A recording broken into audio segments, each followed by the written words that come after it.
Hello mga kabig! So for today's video ay gagawa nga tayo ng construction team cake para sa first birthday ng isang baby boy.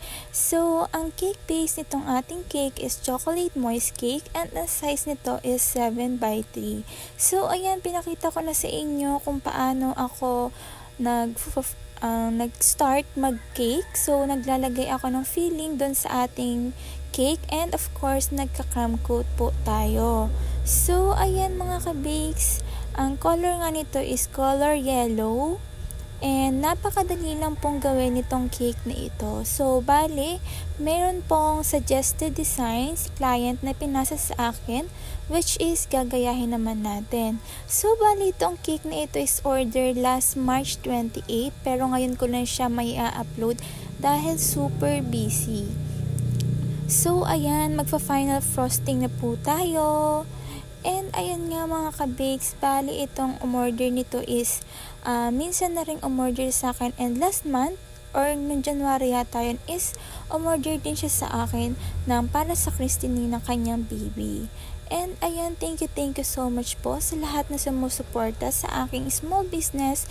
And also to my viewers, I would like to thank you all sa panonood ng ating cake vlog. So, ayan mga ka-bakes, ganyan nga ako mag-frosting. So, gumagamit ako nitong flexible scraper para mas mapadali nating pakinisin itong ating cake.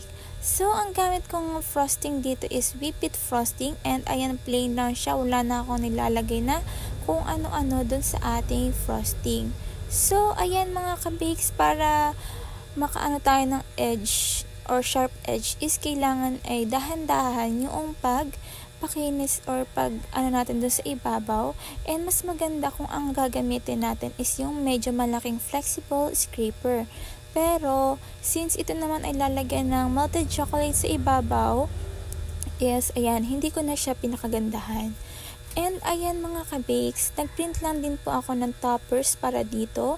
Pero yung suggested design ni client is toys talaga siya ng mga truck. Pero ayun, since sabi niya ay i-print na lang daw natin. And ayan na mga ka-bakes, din ngayon lang kadali. And maglalagay na po tayo ng mga different printable toppers ng construction truck na ginagamit. And ayan, nandito sa gitna is yung dedication. And ayan, nagprint lang ako nito from Pinterest app. And of course, ay inedit ko siya kung tinatansya ko kung gaano siya ikalaki. And then, naglagay lang tayo ng mga biscuits na dinurog dyan sa top and dito sa gilid ng ating cake. So, napakaganda and talagang gandang-ganda ako dito sa cake na ito kasi sobrang linis niyan tignan, I swear. And ayan, syempre, ito is super dali lang na magkagaya ng mga beginners sa pagbibake pa lamang. And ayan, gumamit kayo ng Pinterest app para makahanap kayo ng mga ganitong toppers. And syempre, kailangan nyo pa siyang i-edit sa Microsoft Word para matansya ninyo kung gaano kalaki yung ilalagay nyo dun sa inyong cake. Syempre, kasi yan is depende sa laki ng inyong cake.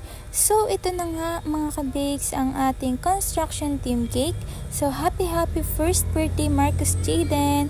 And thank you so much Shaira sa pag-order nitong ating cake. And of course, to my viewers, thank you so much po. At kung bago pa lang kayo dito sa aking YouTube channel, click the subscribe button below and of course the notification bell dahil marami pa tayong i-upload na mga cake tutorials. Thank you so much and see you on my next vlog. Bye-bye!